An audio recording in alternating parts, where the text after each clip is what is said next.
So I always say first, I never realized I was black until I moved to Germany, right? Like when I was 12, because I was Rwandan, right? Like I was Rwandan, everybody around me was Rwandan, like black didn't count, it wasn't a thing, right?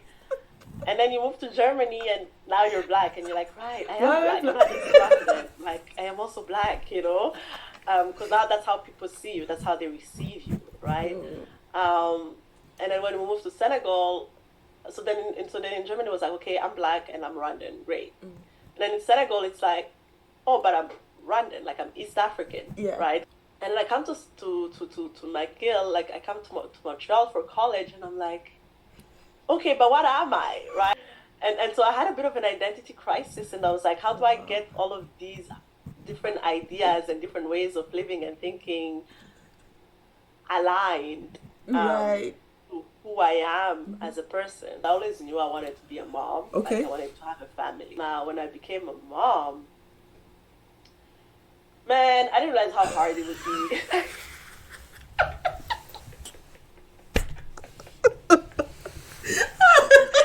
I love my son. I love being a mom. Like, I'm glad I'm a mom.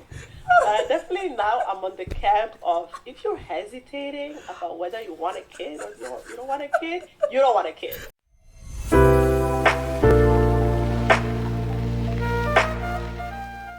Hello everybody, welcome to episode 21 of the Dairy Mom podcast. My name is Diana Adair. I am the founder and CEO of the Dairy Mom.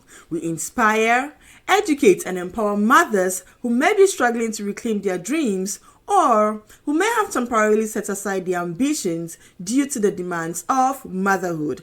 On the Dairy Mom podcast, we bring you powerful stories from audacious mothers around the world who defy societal expectations and harness their strength to juggle both roles of motherhood and the pursuit of their personal and professional ambitions successfully. Before we begin today's conversation, I want to take a moment to say thank you. Thank you to all of our new subscribers, and thank you to all who have been with us from the beginning. I appreciate you all very much, and if you are yet to subscribe to our channel, please do so by hitting the subscribe button. This helps our channel to grow. Today's episode is the first part of our two-part series on Beyond Borders, A Mother's Tale. February is Black History Month, and we want to delve deeper into the conversation on navigating identity and cross-cultural backgrounds as a Black woman and a mother.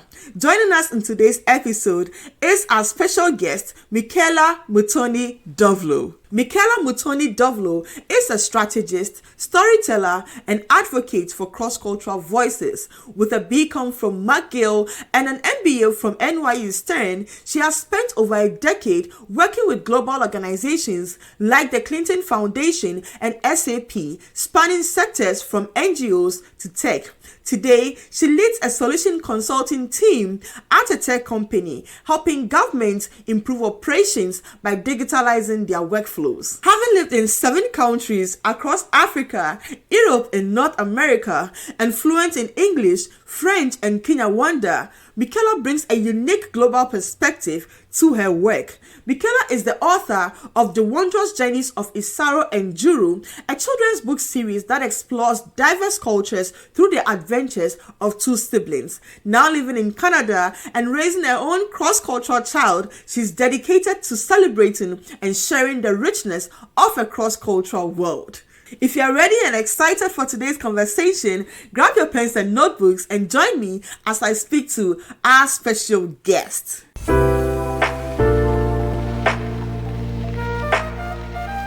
Hello, Michaella. Welcome to the Dairy Mom podcast. How are you doing today? I'm doing so well today. Thank you, Diana, for having me. I'm excited to be here. I am excited to have you too because, like as I read in your profile, you are, in Africa we'll say you're a big woman.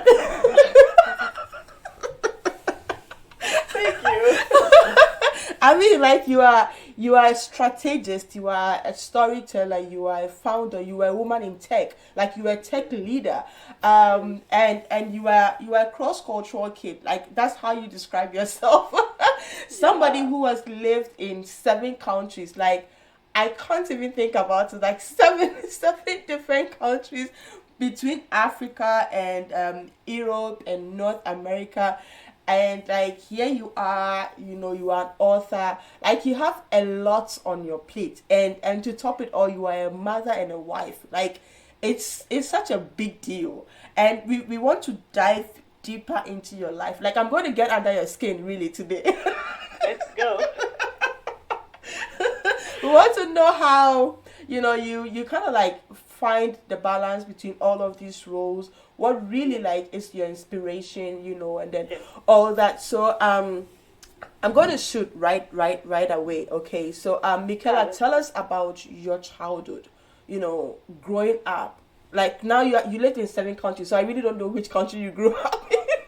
Yeah, from childhood. So walk us through how your childhood was like, and then growing up, what you observed in terms of motherhood, from a cultural perspective, and you living in different countries from a global perspective, like what you saw, from all of these mix of cultures. Tell us about that experience. Yeah, for sure. So I'm originally from Rwanda. But I was not born in Rwanda. I was born in Burundi, which is just south. So that's the first country. So I was born in Burundi, and then we moved to Swaziland in southern Africa for a year. And then after the Rwandan genocide against the Tutsis, we moved back to Rwanda. So that's when I actually lived in Rwanda. So that was in 95 till about 2002. Then we moved to Germany for 4 years. And then we moved to Senegal, where I finished high school for 2 years. And then I moved to Canada for college. And then also moved to the US for my MBA, and then came back to Canada. So those are the 7 countries. But growing up, I would say I come from a close-knit family because we moved so much, right? It was always just like me, my mom, my siblings, and my dad. And my mom was always a working mom. Like she worked for the UN, actually she still does. And so I sort of watched her navigate as well, like being a mom, having a big career, but also kind of handling the family.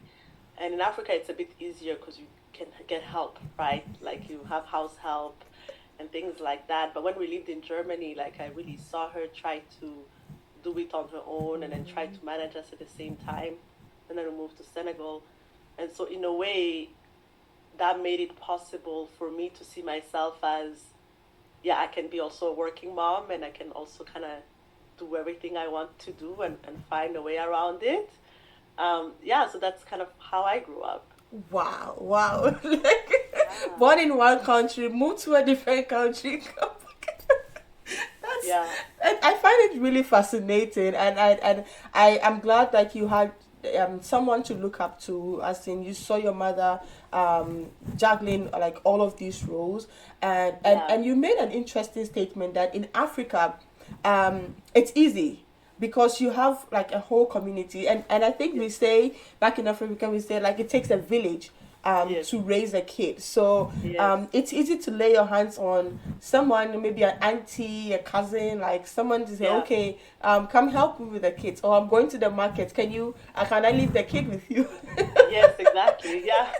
That's how it is, like typically in Africa. But when you moved to Europe, you didn't see that. Like there was no, let me leave the kid with this person so I can go run the errand. So how was that experience like for you? Because that's what we are experiencing now. Yeah. So when we moved, I was 12, and I'm the oldest of 4, and my sister after me, she's 11. And so my mom did what a lot of parents do, like she relied on us, right? Like I think I started learning how to cook when I was 12, around that time. We would get some help sometimes to come and like clean the house and help with some of the cooking, but it was really us doing it. I remember Saturday mornings, my mom would turn on the music and we would all clean the apartments we lived in, like that was Saturday morning. She would turn on the music and each of us kids would help clean different parts of the apartment. And then she had some friends, like we went to an international school, so there were not a lot of African kids or black kids. And so then the those few African families that were there, we kind of got to know each other. So we would sometimes hang out with their kids, or we would do activity with the other kids and kind of build a community that way. But it was definitely a different way of living than, well, it's how we live today, right? But it's very different than how I had grown up living in like Rwanda before that. Yeah. I know. Back in Rwanda, or back in Africa, because I also have a West African background. I'm originally from Ghana, so I remember growing up, like, we just close from school. There are so many kids to play with. Like, you have like all these kids, and you go outside. But here, we are raising kids here, and it's like you don't really get that, that experience for the kids, and sometimes I find it challenging. Sometimes I feel like maybe these kids are not really getting that experience that we used to have, where you go out to play and all that.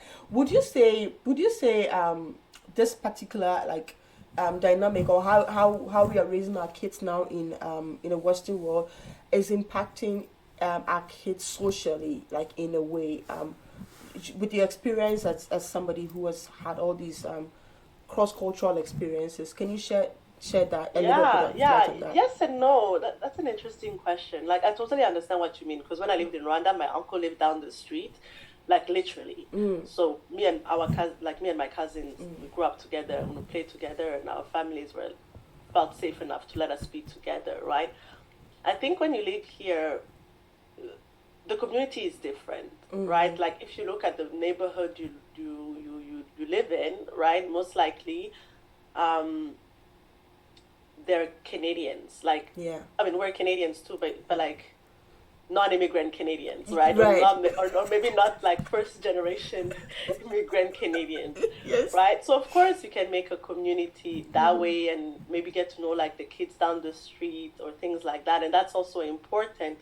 I think the part where it gets hard here is if you want to build like a cultural community, right? Like in Ottawa, there are a lot of Rwandans, but we're all spread out across the city, right? And when I think about our closest friends who come from like other African countries, because my husband is Ghanaian, like you, and we have like a Pan-African group of friends, I would say, kind of like spread out across the African continent, but we still all live, like, most of us, like 30-minute drive from each other, 20-minute drive from each other, and so it's like, when are we actually gonna get together and hang out and that's the thing, and let the kids play, right? Because we're all caught up in work, and so I think that when you're starting about, well, how am I gonna transmit like cultural values or some of these other sort of teachings that they might not necessarily learn at school, like, that's where it kind of get a little bit complicated. Like, if you want them to learn hockey, that's fine. Like, there is hockey around you everywhere, right? but if you want them to learn like the Ghanaian dance, like you were doing, like, that's a whole completely different conversation. Because it's not common. You don't see it. Maybe unless they organize an event like once a year, then that is even if you have the time to attend for your kid, to have your kid like watch it and experience that culture, right? You are big on identity. I want you to tell us about like your experience living in Canada now, with all of the like different cultures you have experienced. How has that global perspective shaped your approach towards your professional life, and what has been some of your experiences as somebody who has like this diverse background? So the big question. So I always say, first, I never realized I was Black until I moved to Germany, right? Like, when I was 12, because I was Rwandan, right? Like, I was Rwandan, everybody around me was Rwandan, like, Black didn't count, it wasn't a thing, right? And then you move to Germany, and now you're Black, and you're like, right, I am Black, I'm not just Rwandan, like, I am also Black, because now that's how people see you, that's how they receive you, right? And then when we moved to Senegal, so then in Germany it was like, okay, I'm black and I'm Rwandan, great. And then in Senegal it's like, oh, but I'm Rwandan, like I'm East African, right? Because it's very different culture-wise from Senegal, right? What we eat, how we live. Like there were a lot of very different things, and actually Senegal was great because in Germany we're in an international school where black kids were the minority, but in Senegal we were in an international school where it was mostly black kids, but from all over the world, like diversity of like, we had basically the African continent reflected, right? And then so that's when you kind of start seeing like the little nuances between the different African countries, the thing they value and things like that. So that was great. And I come to Michaella, like I come to Montreal for college, and I'm like, okay, but what am I, right? Because now I've lived like half of my life outside of Rwanda, right? Like sometimes I do things that some people would not necessarily think are Rwandan. And so I had a bit of an identity crisis, and I was like, how do I get all of these different ideas and different ways of living and thinking aligned to who I am as a person, right? Because I think that if you've lived in a country until you're 18 or 20, like that's who you are. You're a product of that country. But when you've moved around and explored different ways of living, then you start questioning like, but where is the truth? What value do I want to subscribe to versus not subscribe to, right? And I think now I've actually lived in Canada longer than I've lived anywhere else.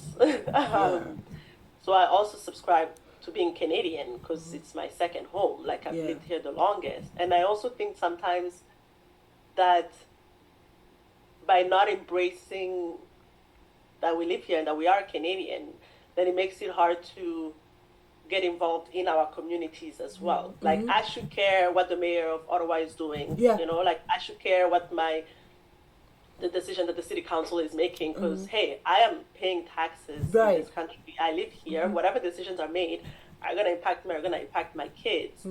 But I find sometimes if we don't embrace that part of us, like we live here, we're Canadians, and you're always thinking like, oh, but I'm Rwandan first. Then it's like, well, but you're not in Rwanda right now, like exactly. Right, like.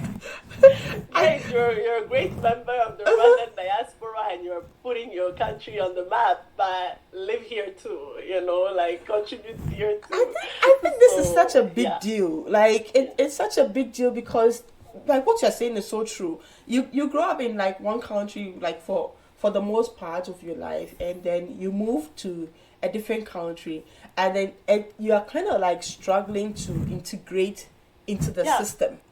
You know, and for you, like, it's like you have bits and pieces of everything. So now you come here and like, okay, what am I like right now?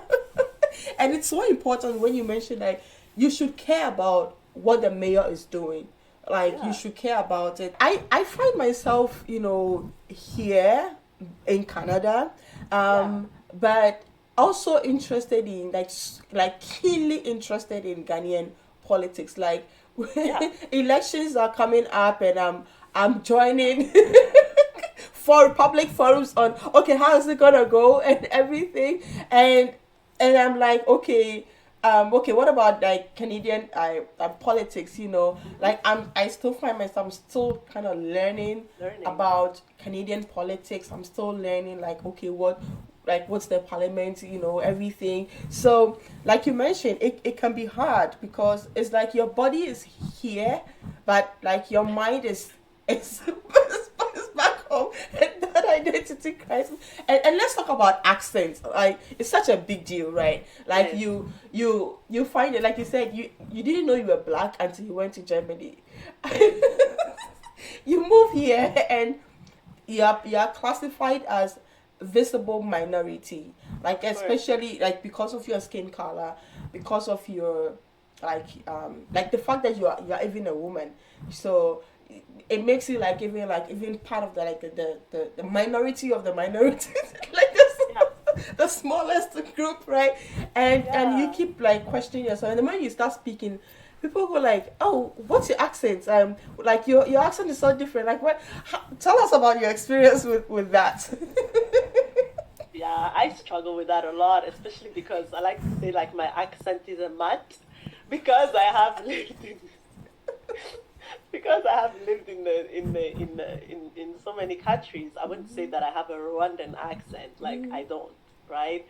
I don't also have a Canadian accent.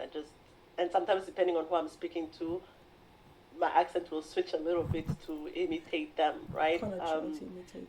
And so I hate that question because it takes me down like a rabbit hole of how am I going to answer you? But also because it's a question that in my mind others you, right? Like when someone asks you like where is your accent from? Like they really want to know like where are you from? Where are you from? And by asking you where are you from, they're saying that most likely you're not from here. Yeah, yeah. Right. Like you're And not part so, of us. Yeah, exactly. You're not part of us. You're not part of our community, and I don't like it. And I would rather almost you ask me, if you're gonna ask it, just ask me where I'm from. Yeah, and then now what I've started to say, I'll be like, I'm from Montreal, and then depending on who you are and where I think your question is coming, because I want to see what you're gonna say, right? Because one, I have lived in Canada the longest, but also I want to know what the intent is and what the intent of the person is. But most of the times I'll tell them, I'll be like, I'm Rwandan, or I'm Rwandan Canadian. And I'll tell them my accent is a mix of the places I've lived. And I think it's something that's very important, like as we are having this conversation on identity, and it's important we put it out there. If you meet somebody who is like a visible minority and you are curious to know where they come from, or like maybe you notice there's a difference in their accent, like especially in Canada, because a lot of the time, most of the times, if you meet a black person, they are from Africa, some part of Africa, most of the time, either Africa or from the Caribbean, like most of the time. So it should be, for me, I would say maybe it should be obvious to you, like to know, okay, maybe the fact that I'm black means I'm from Africa, right? And so if you are curious to know where exactly I'm from, the question, like you said, should be, oh, maybe which country are you from? But even that, when I find that not many people are comfortable with that question, because like what's the intent behind the question? Exactly. Like don't ask the question. What are you asking the question? Like it's none of your business. Like how is this relevant to our conversation? Like, and also because maybe they're not first generation. Like, I don't mind if you ask me because I just arrived here. But what if the person was born and raised here? Canada is their first country, right? So why are you asking them where they're from? Like, I'm not going and asking any person with a Italian sounding name or German sounding name where they're from. Well, right? like, where are you from? Yeah. I find we don't ask them, but we get that question like, oh, where are you from? Like the moment, and for me it makes me very uncomfortable. Like the moment I start speaking and be, oh, where are you from? Like why are you asking? Like maybe the conversation has got nothing to do with culture or accent or anything, but then the moment you throw that in, it kind of throws me off. And I'm wanting to know, like, okay, why are you asking me that? Do you feel I don't belong here? Exactly. Like you feel that. So that's something that like as we are talking about identity, I really want to put it out there because like for people to be mindful of how they approach such questions. Just maybe the question could be asked differently, in a way, not in maybe for want of a better word, in a condescending manner, not to make the other person feel like you really don't belong here, but what are you doing here? Like really? Yeah, exactly. Yeah, it's just awkward. I think unless you're within a certain setting and the conversation led you there, and then sure, but most of the time it's just awkward and uncomfortable and not necessary. Have you had any such experiences, let's say at workplace, where you like there's a conflict between like who you are in terms of your identity and like maybe how you are perceived at work? How do you navigate that terrain? Because it can be tricky, especially for a newcomer, especially for somebody who has just like moved here. when you move here, you have a very thick African accent. Yes. Like, it's like your accent is so thick. And then like you get into a new workplace and it's like, okay, like you're easily noticed. Like when you start talking. Yeah. How has your experience been, and how did you like handle the situation in a very professional manner? Yeah. So I didn't have an accent problem just because I speak French. People just assume that it's a French accent, or like that my accent is because I speak French. That's why my English is not a British English or an American English. But for me, I really felt it in terms of values. You know, like in Rwanda, a woman is supposed to be like quiet and also in terms of there's like this level of hierarchy, right? Like you respect your boss, you respect your boss's boss. People don't really speak up, right? It's sort of like almost like a yes culture, like what the boss says is what goes, right? Okay. But whereas in Canada, it's like, no, you're supposed to challenge people. You're supposed to speak up. We also have values of like humility. Like you're not supposed to brag. You're not supposed to say how great you are. But if you're going to survive in corporate Canada or corporate America, people need to know what you did. People need to know how awesome you are, right? Like you need to be the queen of self-promotion, right? And I'm not good at, I've got it better. I'm not good at it. And so when I first started working, I was very much like, work hard, put your head down, the work will speak for itself, right? Which is not true. The work will not speak for itself, okay? The work will not speak for itself. You gotta speak for your work.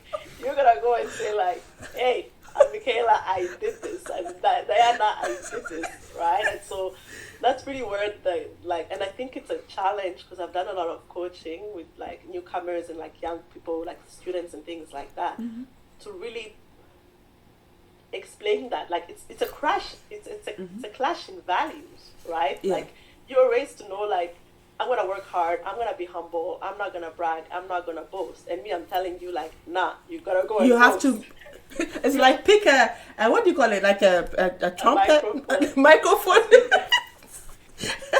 and stop bragging. I did this.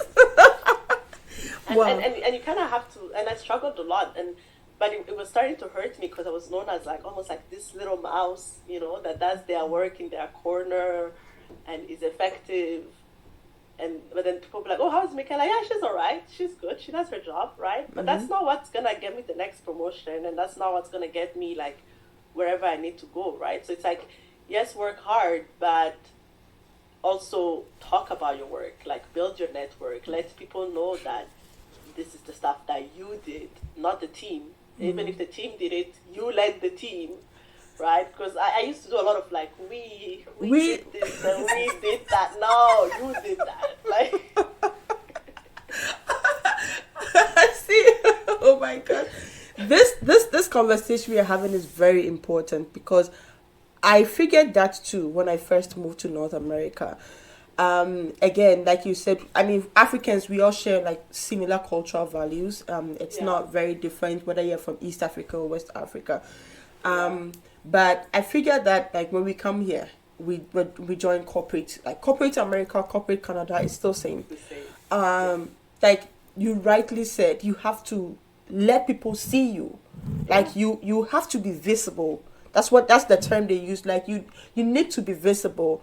You need to form like some strong networks. Like you need to make your network tight. You need to tell people the things that you are doing. Whereas like we come in feeling like, like, am I gonna fit? Like we are kind of.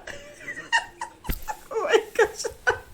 Wow, and it's so important in how determining like how we move on to the next step, like in our careers. So this is like to everybody out there who is like a person of color or maybe like a black from Africa or from the Caribbean who moved to North America. Like it's something that you should learn. Like you have to learn how to, be your own cheerleader, if I should say, and then like put your work out there. And like you said, sometimes even in our resume we write, oh, like we did this, like the team did this, like what did you do? so they can see what you are doing, you know. And I think it takes us a lot of time to really like kind of like adjust to the system and how like it works and all that. It's a big deal for us. Like it's a big deal. Yeah. I'm still struggling with it, and it's interesting because now I have a team, and I'm telling my team this. I'm like, people need to know you, and they need to know what you did. Like, I want you to go out there and build your network and self-promote. And as I'm telling them this, a little voice in my head is like, you're not doing this for yourself. Like, what are you doing? You know? And so it's hard. Like, even though I've now been working for more than 10 years, and I know that that's what I'm supposed to do, every day it's a practice. Yeah, right? Yeah. The other thing I want to say, going back to the accent, like an accent is not, I know it's hard, but it's not necessarily a bad thing, because it does differentiate you, right? And it's like you have to embrace what makes you different. Like, if we're gonna know, like, oh, Diana has an accent, now they've noticed you in a room, right? But then go do an awesome job. Now they know that Diana with an accent does a great job. Yeah. Right? It differentiates you from the crowd. Yeah, I think I like it because this is me, right? Like, it's not something that if I have an African accent, it shouldn't make me feel like, oh, because I have an African accent and I find myself in a North American environment, I should shy away from, you know, opening up just because maybe somebody is out there noticing that I have an African accent or I have a different accent. Like, it is who I am. It is my identity. And I need to, as an individual, embrace it and, you know, be open about it. Like, hey, this is me. Like, this is how I speak. Like, I'm not going to change how I speak, right? But what we are trying to kind of like put out there is don't come asking me like, oh, your accent is different, where are you from? It sounds like feels like an attack, kind of like, yeah, it's a microaggression. Why you face like, no. Yeah, it's like in a way telling me I'm not like really welcomed in this space, you know, and that's like not cool, you know. So that's just something we intend to like throw out there, just to kind of create some education on how everybody, you know, from the African community like feels about some of these little nuances. Michaella, thank you for sharing that piece on identity. I want to pivot to motherhood. I want to pivot to motherhood. What would you say? So before you became a mother, what were some of the things that you were doing, and what did you think motherhood was going to be like for you? And as you know, and then when you now became a mother, what was it really like? I want to say it's the ghetto, but we'll get there. What was I doing? It's interesting because I always knew I wanted to be a mom. Okay. Like, I wanted to have a family. So for me, the way I looked at it, and I was very aware that when you become a mom and you go on mat leave, there is like that 1 year of mat leave you gotta take. That is only in Canada. In Canada, sorry, let me frame. In Canada, you can take. It's only in Canada where you enjoy 1 full year of mat leave. 18 months. You can even take 18 months if you want. But I knew I would want to take 1 year at least. So the way I looked at it was, how can I put myself in a position where in my career, whenever I go on mat leave, I feel comfortable going on mat leave, right? Like wherever I am. So that's why I tried different roles in the company and moved to a point where I was like, okay, I'm good now to go on mat leave. Like, I'm in a good space. So that's sort of what I was focused on like obviously getting married to, and kind of learning how to live with someone, and just making sure I felt my career was at a good spot. Now, when I became a mom, man, I didn't realize how hard it would be.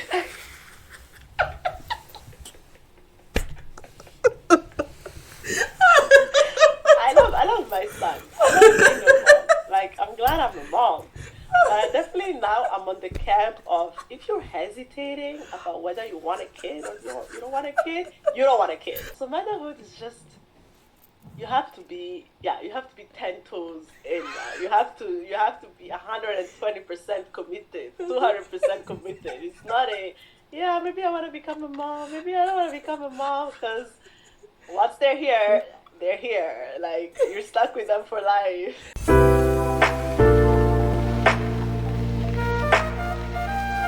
Once they are here, they are here. Wow, what a beautiful conversation on identity, culture, and motherhood. Michaella made a very profound statement. She said, you have to be your own self-promoter. You have to build your network and let people see the work you have done. In other words, be visible. This is very important if you live in North America or any Western country as a Black person. Next Sunday in episode 22, we'll bring you a part 2 of our conversation with Michaella as we delve deeper into motherhood, exploring relationships and purpose as a Black woman. We want to thank you for staying with us up until this point. If you want to connect with Michaella, you can find her on Instagram at Michaella Mutoni and on LinkedIn at Michaella Mutoni. You'll find the links to her pages and her website in the description of this episode. If you want to connect with the Dairy Mom, you can find us on Facebook, TikTok, and on LinkedIn at the Dairy Mom. And on Instagram, you find us at @the Dairy Mom. Thank you once again for joining us today. And as we wrap up, my question to you is, what is your hashtag, the Dairy Mom story? Join me and let's do this together. My name is Diana Adair, and I am the Dairy Mom.